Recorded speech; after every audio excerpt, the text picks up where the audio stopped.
Hello दोस्तों, welcome back to my channel. आज हम लोग पढ़ने वाले हैं माय मदर एट 66। अगर आप ध्यान से इस चैप्टर को आप पढ़ लेते हैं या इसको सुन लेते हैं तो रियली में आप काफ़ी इमोशनल हो जाएंगे। इसमें क्या होता है, बशर्ते जो कवि होती हैं और उनकी एक माँ होती हैं।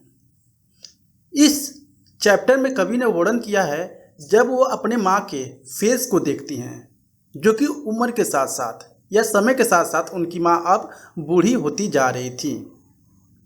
ये जो कमी है वो कमला दास द्वारा एक लिखी गई कविता है।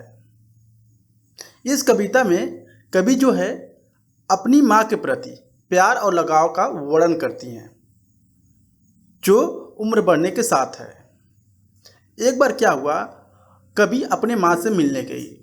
जब वो हवाई अड्डे पर अपने माँ से मिलने जाती हैं और उनकी जो माँ होती हैं उनके सीट के बगल में कार में बैठी हुई होती हैं, और जो उनकी माँ होती हैं उनको काफ़ी नींद आ रहा होता है। कुछ ही समय बाद उनकी माँ कार में सो जाती हैं।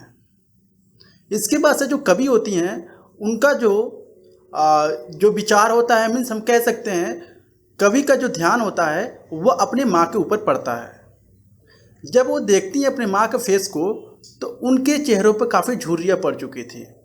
अब वो धीरे धीरे समय के साथ बूढ़ी होती जा रही थी। जैसे ये सारी चीज़ें देखती हैं तो उनको काफ़ी दुख होता है कि शायद अब मेरे मम्मी को इनको काफ़ी केयर करने की ज़रूरत है। अगर हम लोग केयर नहीं करेंगे तो हम लोग अपनी मम्मी को अब खो देंगे।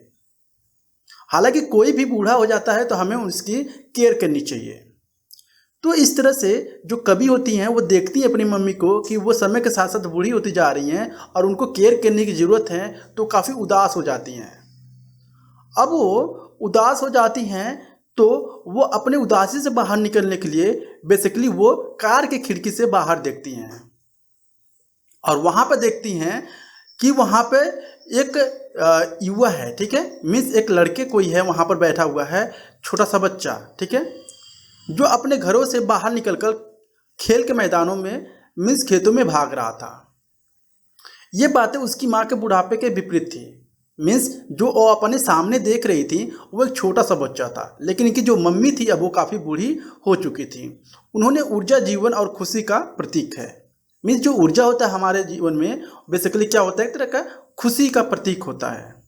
जब वे हवाई अड्डे पर पहुँचे और कभी हवाई जहाज पर रवाना होने वाला था, उसने एक बार अपनी माँ की ओर देखा। उसकी माँ सर्दियों के मौसम में चांद की तरह कमज़ोर और पीला दिखाई दे रही थी। ऐसा लगता था कि वो सारी ताकत खो चुकी हैं। कवि ने अपनी माँ को खोने के दर्द और डर को महसूस किया।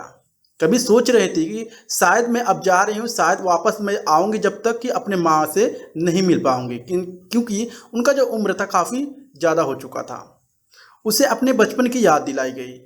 मीन्स जो कवि थी उनको अपने बचपन का याद आ रहा था। जब वो अपनी माँ को खोने का डर लगती है, जब मतलब वो सोचती हैं एक बच्चे के रूप में वो कुछ क्षणों के लिए अपनी माँ से अलग नहीं हो सकी। मीन्स जो कवि चाहती हैं कि मैं अपनी माँ को कभी भी छोड़कर अलग ना रहूं या कहीं भी छोड़कर ना जाऊं। अब नुकसान अस्थायी होगा क्योंकि उसकी माँ मरने वाली थी और वो उसे हमेशा के लिए खो देगी। कवि ने अपनी भावनाओं को व्यक्त नहीं किए। उसने मुस्कुराते हुए कहा, जल्द ही मिलते हैं अम्मा, क्योंकि वो चाहती थी कि उनकी माँ जीवित रहें और फिर से वे मिल सके। यानी इसमें हमें पता चलता है कि जो कवि हैं वो अपने मम्मी से काफ़ी प्यार करती थी और वो अपने मम्मी की काफ़ी केयर भी करती थी। सो आई होप आपको ये समरी काफ़ी अच्छे से समझ में आया होगा। अगर अच्छा लगा please like and subscribe my channel. Thank you so much.